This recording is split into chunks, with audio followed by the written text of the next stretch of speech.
کبھی کبھی ایسا محسوس ہوتا ہے نا کہ کوئی نئی زبان سیکھنی ہو، کوئی نیا ہنر، اور دماغ جیسے کہتا ہے بس اب نہیں۔ ایسا لگتا ہے کہ بچپن میں تو سب کتنا آسان تھا، لیکن کیا ہو اگر سائنس کی مدد سے سیکھنے کے عمل کو تیز کرنے کا کوئی طریقہ ہو؟ آج کی اس گفتگو میں ہم نیورو سائنس کی دنیا میں جائیں گے اور دماغ کے 6 ایسے راز جانیں گے جو سیکھنے کے پورے تجربے کو بدل کر رکھ سکتے۔ یہ الفاظ کسی عام انسان کے نہیں بلکہ ایک نیورو سائنٹسٹ ڈاکٹر لیلا لنڈوسکی کے ہیں، اور یہ وہی جھنجھلاہٹ ہے جو ہم میں سے بہت سے لوگ محسوس کرتے ہیں جب یہ احساس ہوتا ہے کہ ہمیں کبھی یہ سکھایا ہی نہیں گیا کہ آخر سیکھتے کیسے ہیں۔ لیکن اچھی خبر یہ ہے کہ یہ علم حاصل کرنے میں کبھی دیر نہیں ہوتی۔ تو چلیں سمجھتے ہیں کہ یہ سب کام کیسے کرتا ہے۔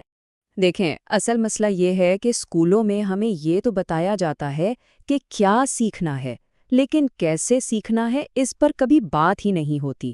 ہم سب بس یہ مان کر چلتے ہیں کہ یہ تو ایک قدرتی عمل ہے جو خود بخود ہو جائے گا، لیکن سچ تو یہ ہے کہ یہ صلاحیت عمر کے ساتھ ساتھ کمزور پڑتی جاتی ہے۔ 5 سال کی عمر تک دماغ ایک سپر کمپیوٹر کی طرح ہوتا ہے جو معلومات کو ایک اسفنج کی طرح جذب کرتا ہے، لیکن اس کے بعد یہ صلاحیت آہستہ آہستہ کم ہونے لگتی ہے۔ نوجوانی میں یہ اور بھی مشکل ہو جاتا ہے، اور 25 سال کی عمر کے بعد تو جیسے دماغ ہر نئی چیز سیکھنے کے لیے ایکسٹرا محنت مانگتا ہے۔ لیکن اس کا یہ مطلب بالکل نہیں کہ کھیل ختم ہو گیا، نہیں، بلکہ اب کھیل کے اصول بدل گئے ہیں۔ تو پھر اس کا حل کیا ہے؟ حل ہمارے دماغ کی ہی ایک ایسی ناقابل یقین خصوصیت میں چھپا ہے جو ہمیں کسی بھی عمر میں سیکھنے اور بدلنے کی طاقت دیتی ہے۔ اس جادوئی صلاحیت کا نام ہے نیورو پلاسٹیسٹی۔ یہ ایک بہت ہی شاندار تصور ہے۔ اس کا مطلب ہے کہ جب بھی ہم کچھ نیا سیکھتے ہیں تو ہمارا دماغ لفظی طور پر فزیکلی اپنی ساخت بدلتا ہے۔ ہمارے دماغ کے خلے، جنہیں نیورونز کہتے ہیں، ایک دوسرے کے ساتھ نئے رابطے، نئے راستے بناتے ہیں۔ اس کو ایسے سمجھیں جیسے گھاس پر چل کر ایک کچا راستہ بنانا ہو۔ پہلی بار چلنے سے تو کوئی خاص فرق نہیں پڑتا، لیکن جب بار بار اسی راستے پر چلا جائے تو وہ ایک پکا واضح راستہ بن جاتا ہے۔ بالکل اسی طرح جتنی زیادہ مشق کی جاتی ہے، دماغ میں یہ نیورل راستے اتنے ہی مضبوط ہوتے جاتے ہیں، اور وہ علم یا ہنر ہماری شخصیت کا حصہ بن جاتا ہے۔ تو سوال یہ ہے کہ اس نیورو پلاسٹیسٹی کو اپنی مرضی کے مطابق کیسے استعمال کیا جائے؟ اس کے لیے ہمارے پاس 6 بڑے زبردست اوزار ہیں: توجہ، چوکسی، نیند، دہرائی، وقفے، اور سب سے دلچسپ، غلطیاں۔ تو چلیں اس ٹول کٹ کو کھول کر دیکھتے ہیں۔ اچھا، کسی بھی چیز کو سیکھنے سے پہلے دماغ کو اس کے لیے تیار کرنا بہت ضروری ہے۔ یہ بالکل ایسے ہی ہے جیسے کسی فصل کے لیے زمین تیار کی جاتی ہے۔ اس کے لیے پہلے 2 اصول بنیاد کا کام کرتے ہیں۔ آج کی ڈیجیٹل دنیا میں سب سے بڑا چیلنج ہے توجہ۔ جب دماغ ایک نوٹیفیکیشن سے دوسری ویڈیو پر چھلانگیں لگاتا رہتا ہے تو وہ گہرائی میں جا کر کچھ بھی نہیں سیکھ پاتا۔ اسے کانٹیکسٹ سوئچنگ کہتے ہیں، اور یہ طویل مدتی یادداشت کی سب سے بڑی دشمن ہے۔ اس کے برعکس جب کسی ایک کام پر پوری توجہ مرکوز کی جاتی ہے، تبھی معلومات دماغ میں ٹھوس طریقے سے نقش ہوتی ہے۔ تو سوال یہ ہے کہ توجہ بڑھائیں کیسے؟ اس کا ایک بہت ہی آسان اور سائنس سے ثابت شدہ طریقہ ہے۔ کسی بھی کام یا پڑھائی سے پہلے صرف 20 منٹ کی ہلکی پھلکی ورزش جیسے تیز چہل قدمی اگلے 2 گھنٹوں کے لیے دماغ کی توجہ کو کئی گنا بڑھا سکتی ہے۔ یہ ایک زبردست برین ہیک ہے۔ توجہ کے ساتھ ساتھ دماغ کا چوکنا یعنی الرٹ ہونا بھی ضروری ہے۔ جب ہم تھوڑے الرٹ ہوتے ہیں تو ہمارا دماغ سیکھنے کے لیے پوری طرح تیار ہوتا ہے۔ اسے بڑھانے کے کئی طریقے ہیں: ورزش، گہری سانس لینے کی مشقیں، یا نہانے کے آخر میں خود پر ٹھنڈے پانی کا ایک جھونکا ڈالنا۔ یہ چھوٹے چھوٹے سٹریسرز یعنی دباؤ جسم کے فائٹ اور فلائٹ سسٹم کو ہلکا سا جگا کر دماغ کو سیکھنے کے لیے بہترین حالت میں لے آتے ہیں۔ دماغ کو تیار کرنے کے بعد اگلا مرحلہ اس بات کو یقینی بنانا ہے کہ جو کچھ بھی سیکھا گیا ہے وہ دماغ میں ہمیشہ کے لیے محفوظ ہو جائے۔ اس کے لیے اگلے 3 اوزار بہت اہم ہیں۔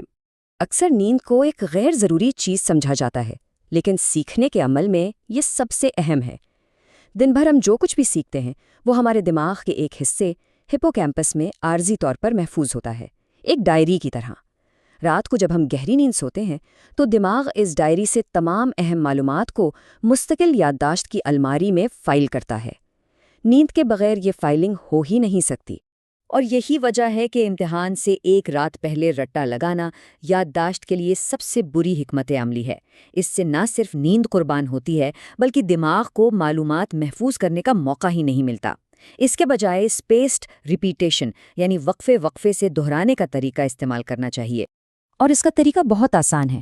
پہلے دن کوئی موضوع سیکھیں، پھر رات کو بھرپور نیند لیں، اس سے وہ یادداشت پختہ ہو جائے گی۔ اگلے دن اسی معلومات کو دہرائیں اور اس میں کچھ نیا اضافہ کریں۔ ایک ہی نشست میں گھنٹوں پڑھنے سے یہ کہیں زیادہ مؤثر ہے۔ اور ہاں، سیکھنے کے سیشنز کے درمیان وقفہ لینا بھی اتنا ہی ضروری ہے۔ جب ہم کچھ نیا سیکھتے ہیں تو وہ یادداشت شروع میں گیلے سیمنٹ کی طرح ہوتی ہے۔ اگر اس پر فوراً کوئی اور چیز رکھ دی جائے تو نشان خراب ہو جاتا ہے۔ سائنس میں اسے ریٹروگریڈ انٹرفیئرنس کہتے ہیں۔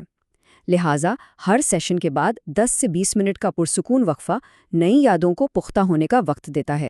اور اب آتے ہیں آخری اور شاید سب سے غیر متوقع راز کی طرف، اور وہ ہے غلطیاں کرنا۔ ہم سب غلطیاں کرنے سے گھبراتے ہیں، یہ ایک فطری احساس ہے، لیکن نیورو سائنس کے مطابق یہی گھبراہٹ اور پریشانی دراصل سیکھنے کا ایک خفیہ دروازہ کھولتی ہے۔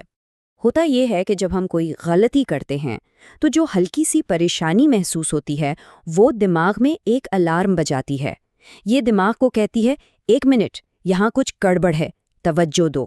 اس الارم کے بجتے ہی دماغ ایسے کیمیکلز خارج کرتا ہے جو ہماری توجہ کو فوری طور پر تیز کر دیتے ہیں اور دماغ کو تبدیلی یعنی نیورو پلاسٹسٹی کے لیے تیار کر دیتے ہیں۔